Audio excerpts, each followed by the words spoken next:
For anyone in any part of the world that think the United States is going there to help and protect people in Taiwan, and to anyone in Taiwan think United States is your friend, think twice.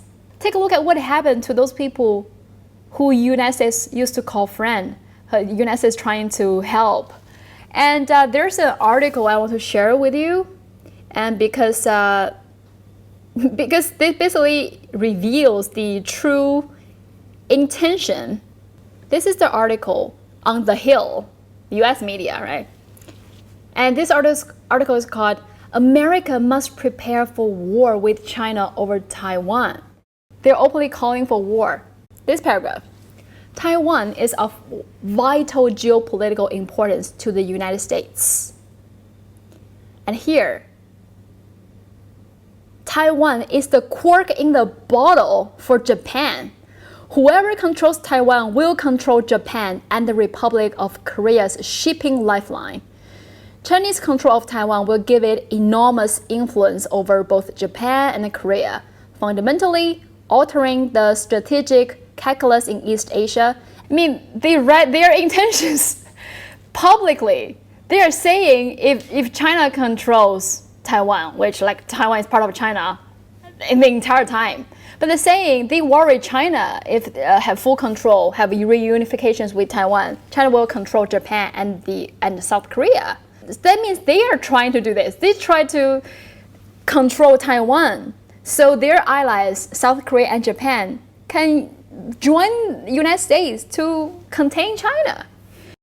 This is projection. They're worried about what China will do if it controls Taiwan, which again it already does, and the Strait of Taiwan already does. This is all about the United States and its desire to control shipping and the sea lanes and everything else in the entire region. Who is China trading with? I mean, who does Japan and South Korea trade with? Their largest trade partner is China. So why would China disrupt sea lanes that its own trade depends on? This is projection. This is what the U.S. wants to do to encircle and contain China. And they've written policy papers about how they will target maritime shipping, how they could close down straits. They've reconfigured the U.S. Marine Corp specifically for this task. They got rid of all of their tanks. They have these long-range rocket systems now. They're supposed to jump from one island to the other, be able to temporarily close straits, and it's all about stopping commerce. And who benefits from the commerce? Not just China, but also Japan, also South Korea. And just as you say, and just look at it, the U.S. has tens of thousands of troops in Japan and South Korea. This is to subordinate both of those nations to U.S. foreign policy objectives. They want to do the same to China. It's about controlling the entire region, not just China. When you read an article like this, oh, what if China does this or that? Oh, China is threatening trade in the region. It's their trade. Why would they threaten it? It makes no sense. When you understand that, you can see right through this. But they know when they're writing this, so many more people will not see through it. I want to point out that the U.S. ruling class was divided on how to deal with Taiwan after 1949. And the consensus was not reached until the Korean War broke out. And MacArthur pointed out that Taiwan was nearest of all places to both Okinawa and the Philippines, which are under U.S. control, which means they saw Taiwan as nothing but the perfect, natural aircraft carrier that can't be sunk. So MacArthur argued that if Taiwan were lost to the communists, then it would create a comprehensive so-called defense network would be broken. But this defense network that the U.S. speaks of is really an aggression network. And I also want to point out, because I feel like we don't have too much time left, that the first country to ever attack Taiwan with a warship was the U.S. in 1867. And the country that supported Japan in invading Taiwan during the Mudan incident was the United States in 1874. The country that sold weapons to Japan during the First Sino-Japanese War, leading to China's defeat, forcing China to cede Taiwan to Japan, was the U.S. from 1894 to 1895. The country that actively pushes for Japanese containment of China is the United States, from the 19th century until today. So can we really say that the United States is our friend? I mean, we're being used to serve U.S. imperialist interests, but they're making us pay so much money for weapons that aren't even effective in protecting ourselves if war broke out with the mainland.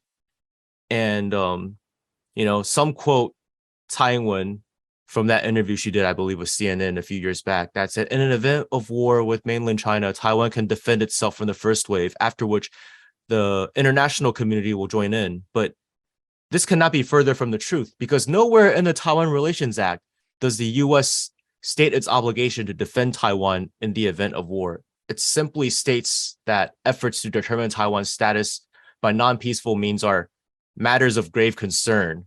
Matters of grave concern can just mean, Nancy Pelosi or Joe Biden going on TV making a stern comment. And the U.S. lawmakers are keenly aware of this lack of commitment, because former Illinois Senator Charles Percy proposed changing the words grave concern in the act to security interest. But this was vetoed because it would commit the U.S. to war with China should cross-strait antagonisms intensify. So, and the senior Pentagon official Edward Ross at the time said, as the lone superpower, our interests are plentiful and our attention short. We cannot help defend you if you cannot defend yourself. So the U.S. has not just recently shown signs that it's not going to come in and defend Taiwan should war break out. It's shown this whole time. It's also shown throughout over the course of the last century, more than that it does not care about the people on Taiwan. The United States isn't our friend. It's the friend of certain beneficiaries of this sort of arrangement, the small segments of the ruling elite, but nobody else in Taiwan. Absolutely. And just think about it. The whole reason they're in this situation in the first place is because the U.S. sold them out to reestablish ties with the mainland.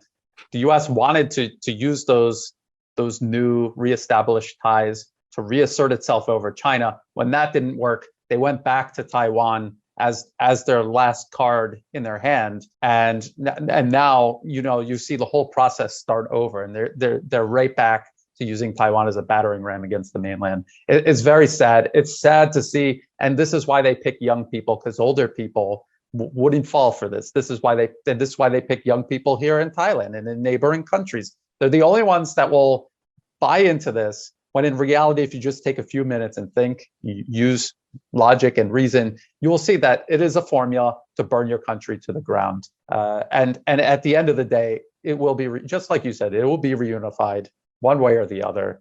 Just pick which way you want to do it, peacefully or in violence, as a battering ram for the U.S., who is simply using you. Peacefully with dignity. That's what people don't get. Peaceful reunification is the dignified way of reunification, and it's the form of reunification where both sides can sit down and talk conditions. I think these recent events show us that so-called Taiwan separatism is not true independence, but it further embroils Taiwan into serving U.S. imperialist interests. I believe true independence means independence